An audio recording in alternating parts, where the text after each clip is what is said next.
When a brainstorming session is called, it's often because someone is looking for a different end result.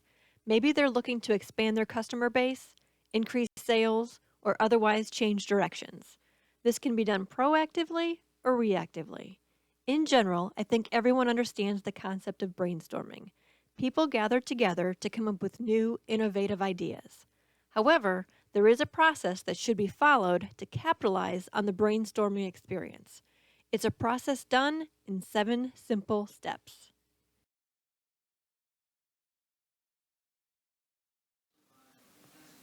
While I think everyone knows what brainstorming is, I want to highlight this term because there is a process here that I think many people are not aware.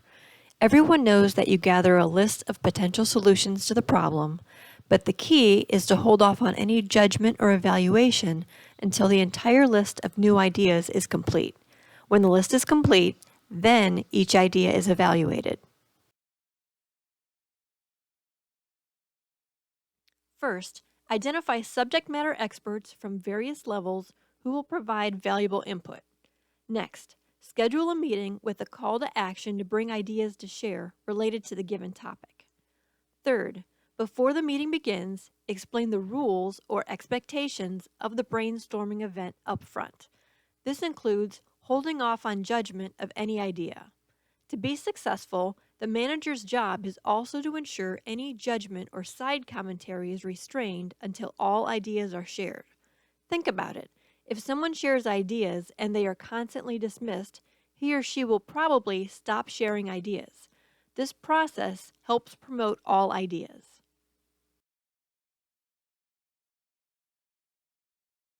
Fourth, the manager or the meeting facilitator collects the ideas during the meeting. My recommendation is to provide each person with a pad of Post-its.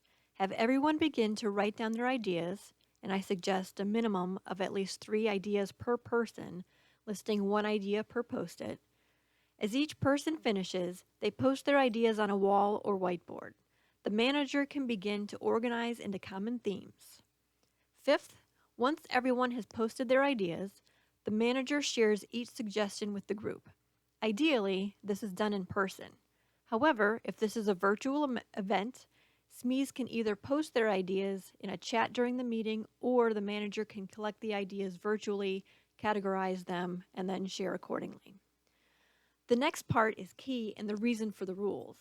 The purpose of sharing these ideas out loud is to further promote new or enhanced ideas from other experts in the room and to get excited about the potential opportunities presented.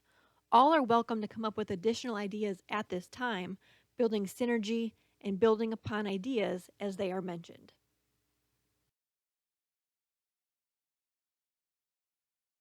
Lastly, after all ideas are exhausted, the group can begin to analyze each suggestion. This can be done during the same meeting or in the near future.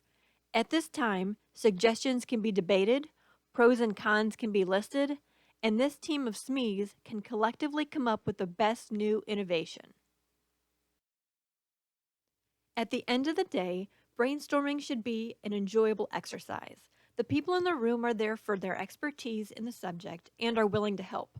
While it may feel like having 7 steps to conduct a brainstorming session is overkill, the key is to promote the flow of ideas. What you don't want is for someone to shut down ideas during the session. You'll likely have far better results if you can manage and promote the creation of ideas.